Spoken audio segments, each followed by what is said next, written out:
L'Ostiamare va un passo dal baratro, ma alla fine la spunta ed esce dal testa con 3 punti fondamentali, battuto 1-2 in rimonta il Tor di Quinto.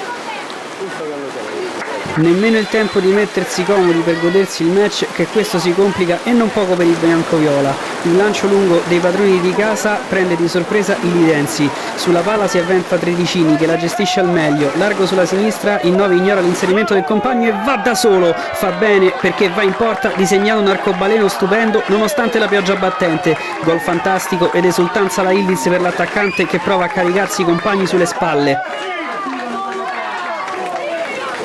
L'Ostiamare reagisce subito, i ragazzi di Nicolai sfondano sulla destra, ma il cross viene ribattuto. Non benissimo però, Cervini si fa trovare pronto e calcia sull'esterno della rete per lui che aveva dato anche l'illusione del gol.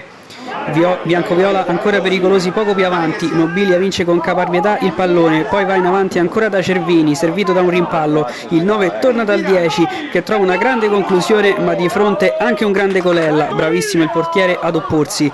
Prova a risalire la corrente il Tor di Quinto, Tredicini scatena Ricci, il 3 a Domestica arriva fino in porta, Milano si oppone ma la palla rimane in area, Tredicini prova il tapino, ribattuto una volta, ribattuto 2 volte da un super Milano tornato in posizione.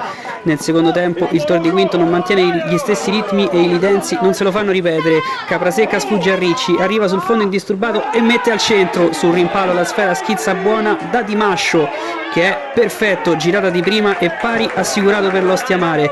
Buon impatto del 14, entrato in campo da pochissimi minuti.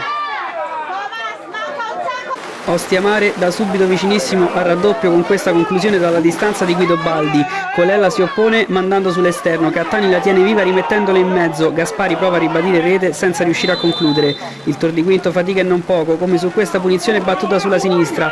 La palla scorre indisturbata fino al secondo palo dove Caputo deve solo appoggiarla in rete. Felicità stoppata per un secondo per il numero 7 che aspetta la conferma della validità dall'arbitro. Check completato e gioia che può liberarsi. Gol pesantissimo dell'Idense abbracciato da tutti i suoi compagni. Nel finale i locali ci credono e trovano anche il gol del pari con il solito Tredicini, servito in profondità il 9 batte il portiere ma l'arbitro gli nega la rete per fuorigioco. L'ultima emozione di una gara che ha visto l'Ostiamare scendere nel buio per poi risalire grazie alla propria qualità.